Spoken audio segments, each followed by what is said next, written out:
This is a story about three goats. It is also, more accurately, a story about how three goats, none of them particularly large, none of them particularly malicious, and at least one of them officially classified as tiny, can rearrange the foundational assumptions of an entire animal sanctuary in roughly the time it takes to install a fence post.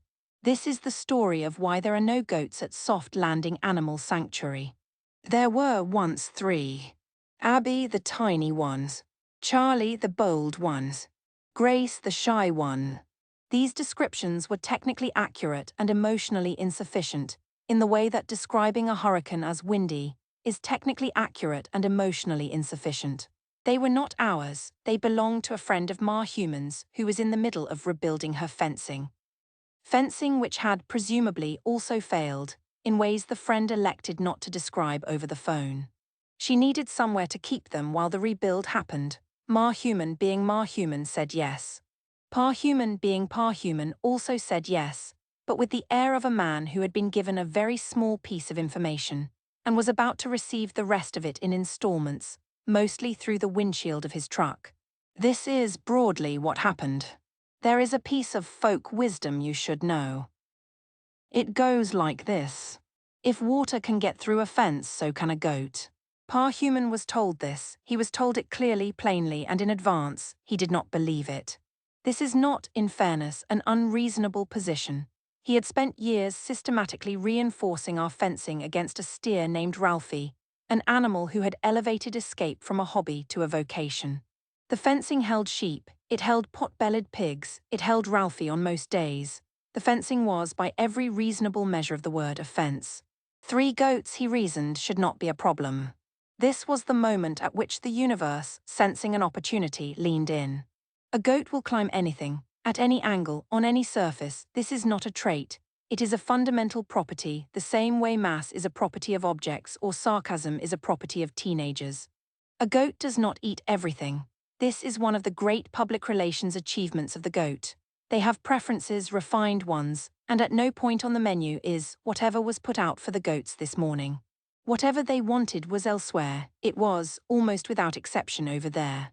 And a goat has no respect for boundaries, physics, or property. A dog might dig under a fence, a horse might lean over one, a pig might decide a flowerbed is, in fact, a salad. A goat does all three simultaneously before breakfast as a warm-up. The fencing was Ralphie-proofed. It had been for years. We assumed that fencing capable of containing a 1,200-pound steer with a strategic mind would contain 3 goats whose combined weight was less than a small refrigerator. The goats did not so much escape the fencing as graduate from it. They appeared to melt through the wire. One moment they were inside, the next they were not.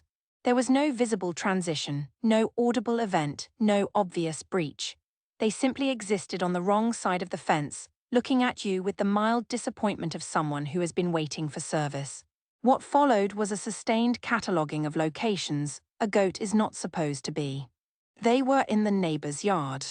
They were in the barn hiding for reasons unspecified. They were in the chicken coop where they chased the chickens who had not been consulted. Then they were in the chicken feed which they preferred to the chickens. Then they were in the horse grain which they preferred to the chicken feed. They were in the garden, repeatedly. The humans spent a meaningful percentage of one summer chasing them out of it.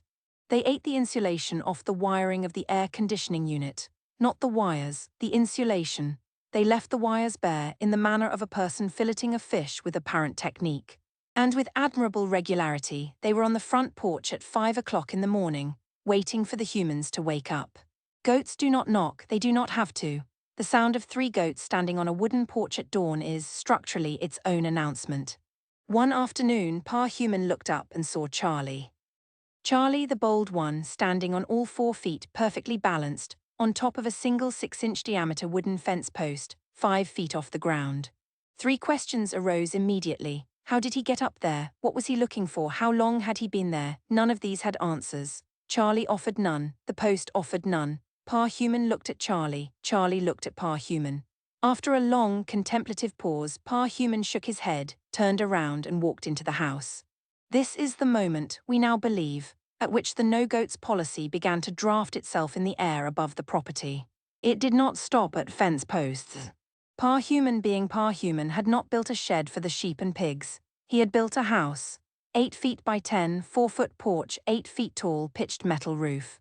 A scale model of the main house, because that is the kind of thing Pa Human does when somebody asks him for a shed. The goats were on it, not investigating it, not climbing it. They were on it, all 3 of them, on the pitched, metal-roofed peak, standing in a loose triangle watching. Watching what was never determined, the watching was the point.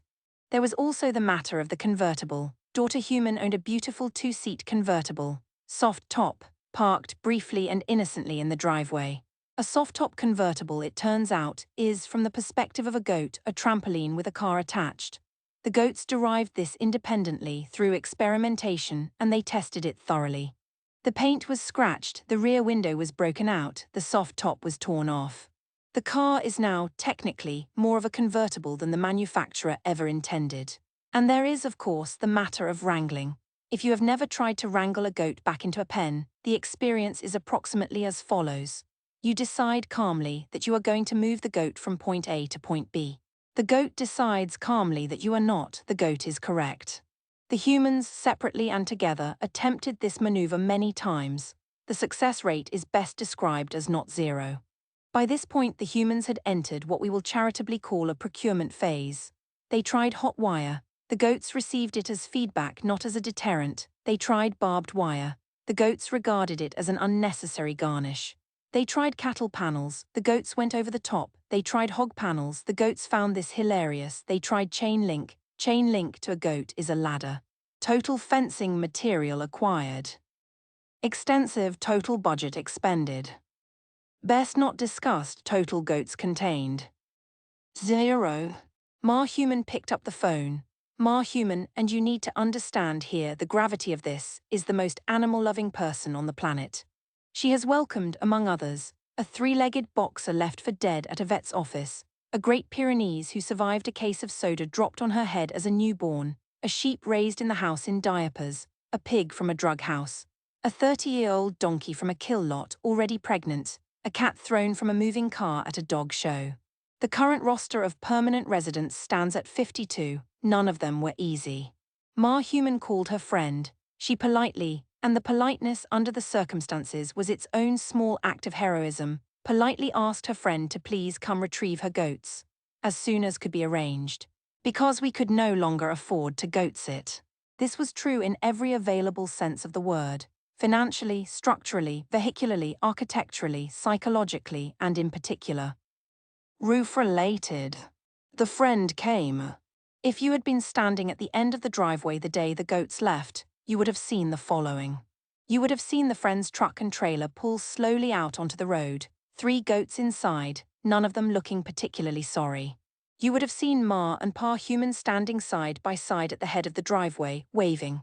You would have seen them smiling.